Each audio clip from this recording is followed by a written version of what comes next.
Shalom Bapak Ibu Saudara yang dikasihi Tuhan. Apa kabar semuanya? Saya berharap kita semua ada di dalam naungan perlindungan Tuhan yang sempurna. Bapak Ibu Saudara yang dikasihi Tuhan, kadangkala di dalam kita menghadapi masalah, persoalan dalam hidup ini membuat kita putus asa, kecewa, tertekan, dan kita lebih memilih untuk menyerah, lebih memilih untuk ya udahlah, lewatin semua apa adanya, nggak perlu lagi mengharapkan sesuatu yang membawa perubahan ke arah yang lebih baik.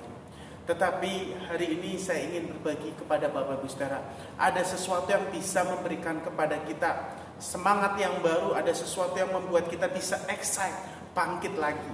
Saya mengajak Bapak Ibu Saudara memperhatikan satu ayat di dalam Lukas 24 ayat yang ke-32. Saya bacakan ya Bapak Ibu Saudara. Lalu kata mereka seorang kepada yang lain, bukankah hati kita berkobar-kobar ketika ia berbicara dengan kita di tengah jalan dan ketika ia menerangkan kitab suci kepada kita? Bapak Ibu Saudara yang dikasihi Tuhan, ayat ini merupakan penggalan daripada kisah tentang dua orang murid yang berjalan ke arah Emmaus.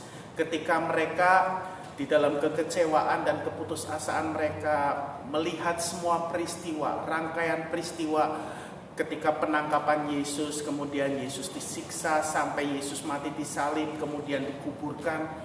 Mereka anggap itu sesuatu yang membuat mereka kehilangan harapan.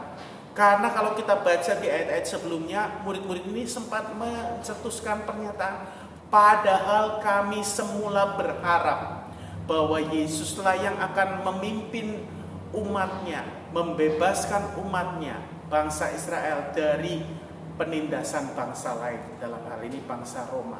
Tetapi ketika Yesus pada akhirnya mati disalib, itu membuat mereka kecewa, membuat mereka hilang pengharapan. Sekalipun kalau kita baca di kisah-kisah ayat-ayat sebelumnya juga disebutkan bahwa ketika perempuan-perempuan hendak meminyaki mayat Yesus, mereka dikejutkan ketika mayat itu tidak ada dan ada malaikat yang menampakkan diri mengatakan bahwa Yesus sudah bangkit. Lalu ketika perempuan-perempuan menyatakan kepada murid-murid yang lain, murid-murid juga mendapati kubur yang kosong, tidak ada Yesus di sana.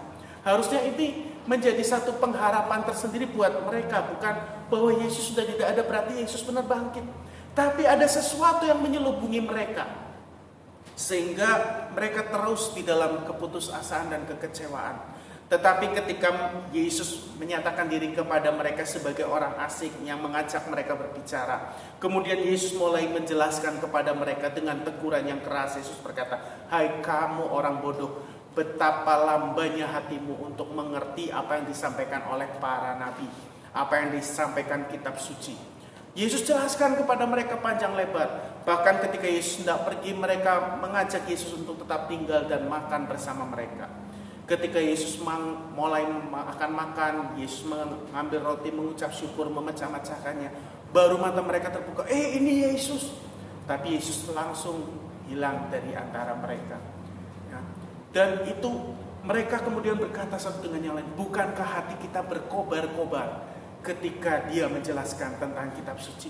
Bapak Ibu Saudara, ketika ada pemberitaan firman, ada firman yang disampaikan dengan otoritas, wibawa ilahi, kekuatan ilahi, itu akan membuat kita excited, membuat ada semangat yang berkobar-kobar membara di hati kita.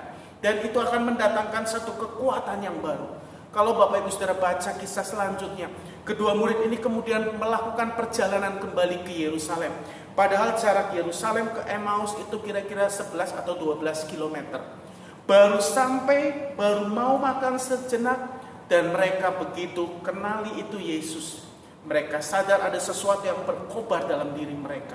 Ketika firman itu bekerja di hati mereka, mereka kembali ke Yerusalem untuk menyaksikan bahwa mereka sudah berjumpa dengan Yesus.